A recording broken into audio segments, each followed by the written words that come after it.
He lives in Minneapolis. He's here visiting family. Happy to have him. Put your hands together for Atul Patel. Woo!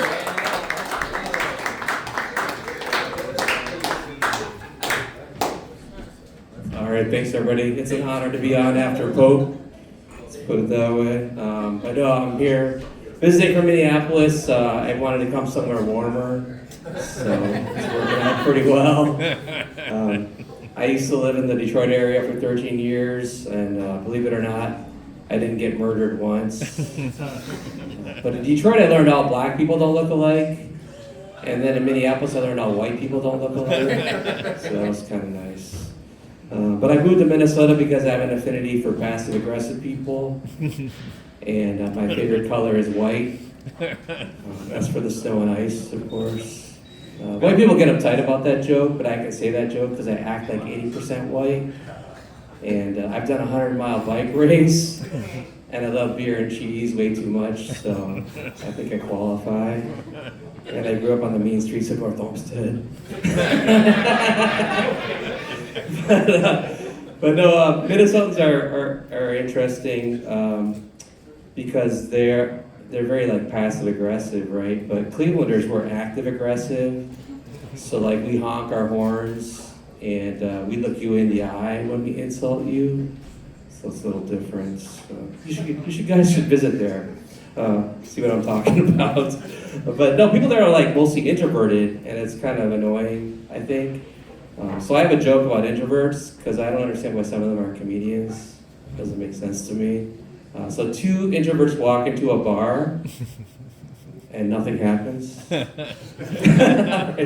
you. That's when the introverts here hate me for that one.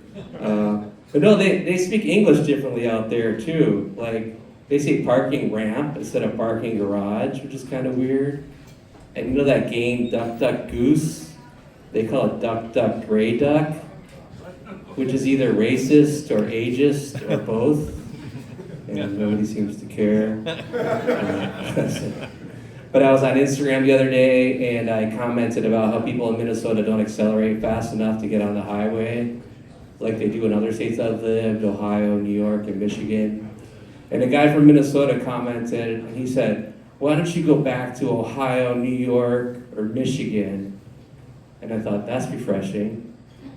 He didn't tell me to go back to my country. He just wanted me to leave the state.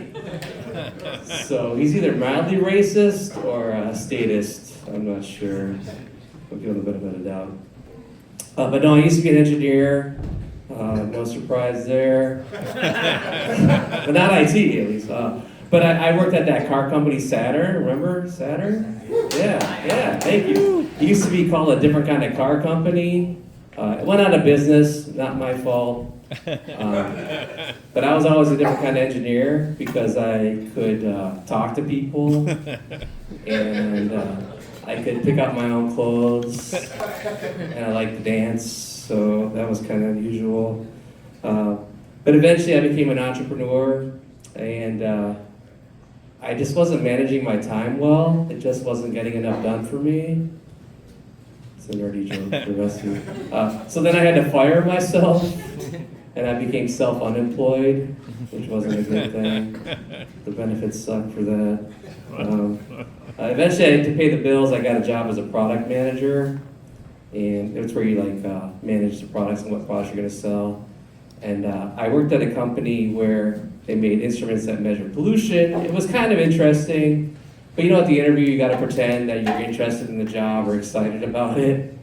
And right now, as we speak, there are people interviewing for product manager roles for colonoscopes.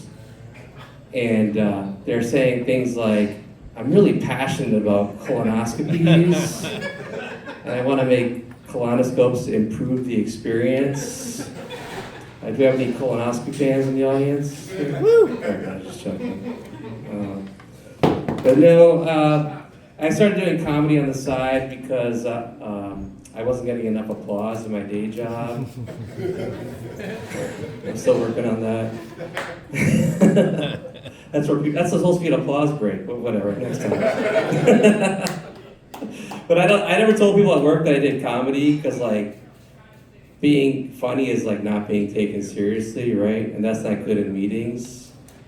So I stopped doing that. And then eventually I learned that there are no stupid questions. There are only questions that make you look stupid. And so that's why I got laid off in January.